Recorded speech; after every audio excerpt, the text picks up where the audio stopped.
Assalamualaikum warahmatullahi wabarakatuh. Perkenalkan, nama saya Wulan Gupita dengan NIM G00242118 dari kelompok B10.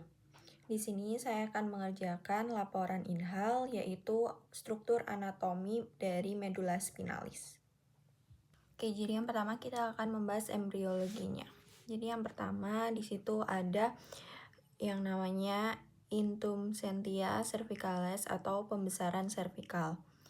Nah, intumescentia cervicalis itu membentang dari sekitar segmen medula spinalis C3 sampai T2 dengan pembesaran puncaknya di C6. Kemudian pembesaran ini terjadi karena adanya peningkatan jumlah neuron dan serabut saraf yang diperlukan untuk menginervasi ekstremitas atas itu yaitu lengan dan tangan. Kemudian ada intumescentia lumbalis atau pembesaran lumbal. Nah, intumescentia lumbal itu membentang dari segmen T10 sampai L2 dengan puncaknya di T12. Kemudian pembesaran lumbal ini adalah area medula spinalis yang juga mengalami peningkatan neuron dan serabut saraf untuk menginervasi ekstremitas bawah atau bagian kaki. Kemudian ada juga di situ konus medularis. Konus medularis itu yang di ujung inferior dari medula spinalis yang bentuknya itu seperti kerucut. Nah, ini tuh ujung inferior dari medula spinalisnya berbentuk kerucut, kemudian posisi terminalnya itu terlihat berada di sekitar vertebra lumbal 1 atau 2 atau L1 dan L2. Kemudian untuk ketika kita lahir itu, konus medularis biasanya terletak di tingkat vertebra lumbal 2 atau 3.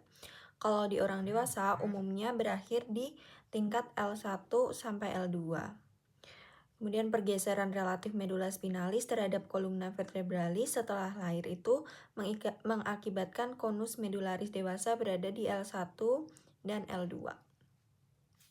Kemudian ada cauda equina. Nah, ini nih struktur buntut pada radices lumbals et sacralis. Itu yang gambarnya seperti ekor itu.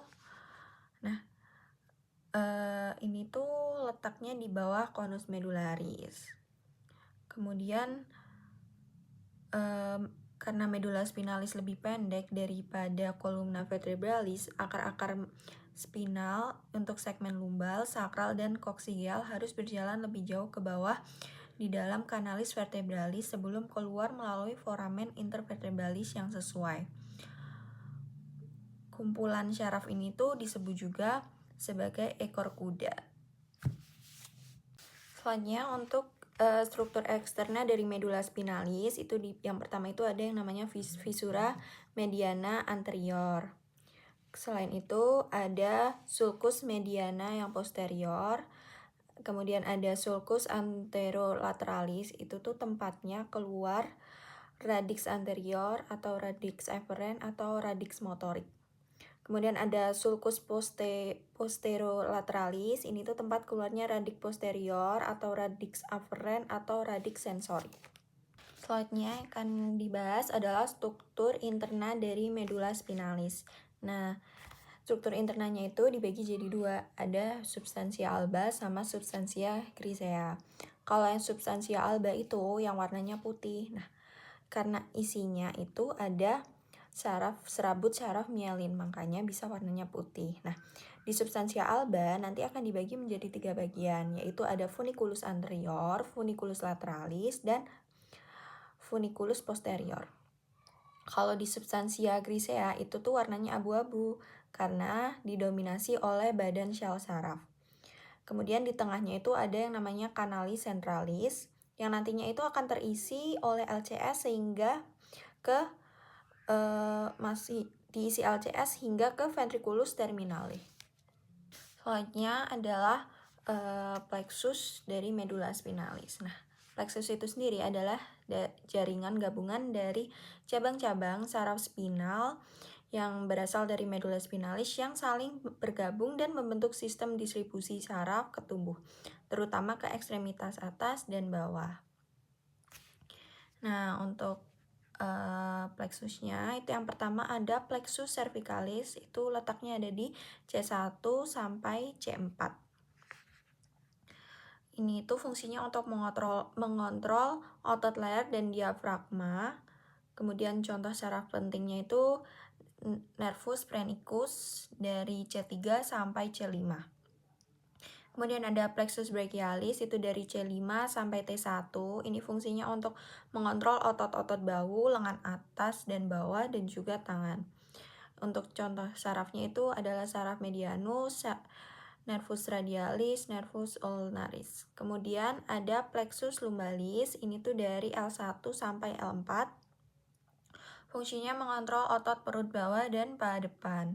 Untuk contoh sarafnya itu nervus femoralis dan nervus obturatorius. Kemudian ada plexus sacralis itu dari L4 sampai S4, itu untuk mengontrol tungkai belakang, lutut ke bawah, kemudian juga kaki.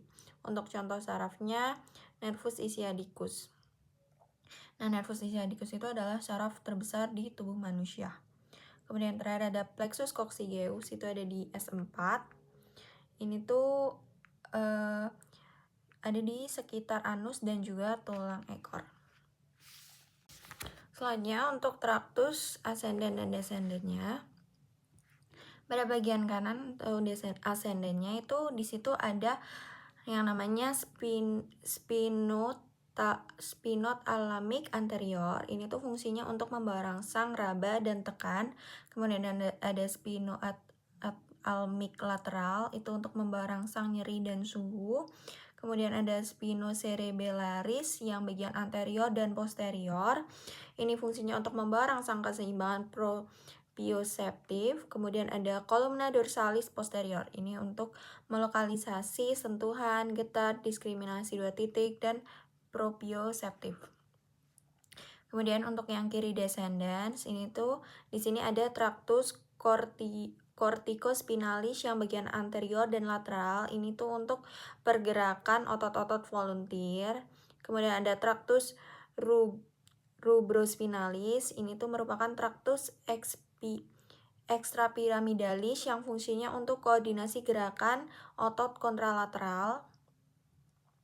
Kemudian tractus tectospinalis ini merupakan tractus extrapyramidalis juga yang fungsinya untuk refleks pada lengan, respon terhadap penglihatan, pendengaran, atau kulit. Kemudian yang terakhir ada tractus expyramidalis yang fungsinya untuk mempertahankan keseimbangan dan koordinasi gerakan kepala dan mata. Kemudian yang terakhir ada vaskularisasi dari medula spinalis. Yang pertama dari arteri yang memperdarai medula spinalis. Jadi suplai arteri ke medula spinalis ini berasal dari dua sistem utama dengan hubungan yang penting untuk integritas vaskularnya. Yang pertama ada arteri spinalis anterior atau ASA. Ini adalah arteri tunggal yang berjalan longitudinal di visura mediana anterior medula spinalis, memperdarai 2/3 anterior medula spinalis. Kemudian ASA terbentuk dari penyatuan cabang-cabang dari arteri vertebralis di tingkat servikal. Kemudian sepanjang perjalanannya, ASA itu diperkuat dari jumlah arteri radikular anterior yang masuk pada berbagai tingkat. Arteri radikular ini merupakan cabang dari arteri segmental yang lebih besar, yang berasal dari aorta. Kemudian ada arteri Adam-Kiewicz atau arteri radicularis magna, adalah arteri radikular anterior terbesar dan paling krusial. Biasanya masuk antara segmen torak bawah T9 hingga lumbal atas atau yang di L2. Arteri ini menyediakan suplai darah utama untuk medula spinal thoracolumbal, menjadikannya rentan terhadap cedera iskemik jika pasokannya terganggu. Kemudian ada yang kedua, arteri spinalis posterior atau ASP. Nah, ini terdapat sepasang arteri spinalis posterior yang berjalan longitudinal di sulcus posterolateral di antara konu posterior dan kolumna posterior, memperdarai sepertiga posterior medula spinalis. Kemudian ASP umumnya berasal dari arteri vertebralis atau arteri cerebralis posterior inferior atau PICA di bagian superior. Suplai darah ke ASP juga diperkuat oleh arteri radikular posterior. Kemudian untuk vena yang mengalirkan darah ke medula spinalis itu ada vena spinalis anterior dan posterior. Vena ini mengumpulkan darah dari jaringan kapiler ke dalam medula spinalis. Kemudian ada vena radikular. Darah dari plexus vena spinalis kemudian dialirkan melalui vena radikular yang menyertai radix spinal. Vena radikular ini bermuara ke dalam plexus vena vertebralis interna atau epidural yang terletak di ruang epidural di dalam kanalis vertebralis. Plexus ini merupakan jaringan vena tanpa katup yang luas dan terhubung dengan plexus vena vertebralis eksternal. Akhirnya darah dari plexus ini mengalir ke vena segmental yang lebih besar dan bermuara ke sistem vena cava inferior atau superior untuk kembali ke sirkulasi sistemik. Cukup sekian penjelasan dari saya. Wassalamualaikum warahmatullahi wabarakatuh.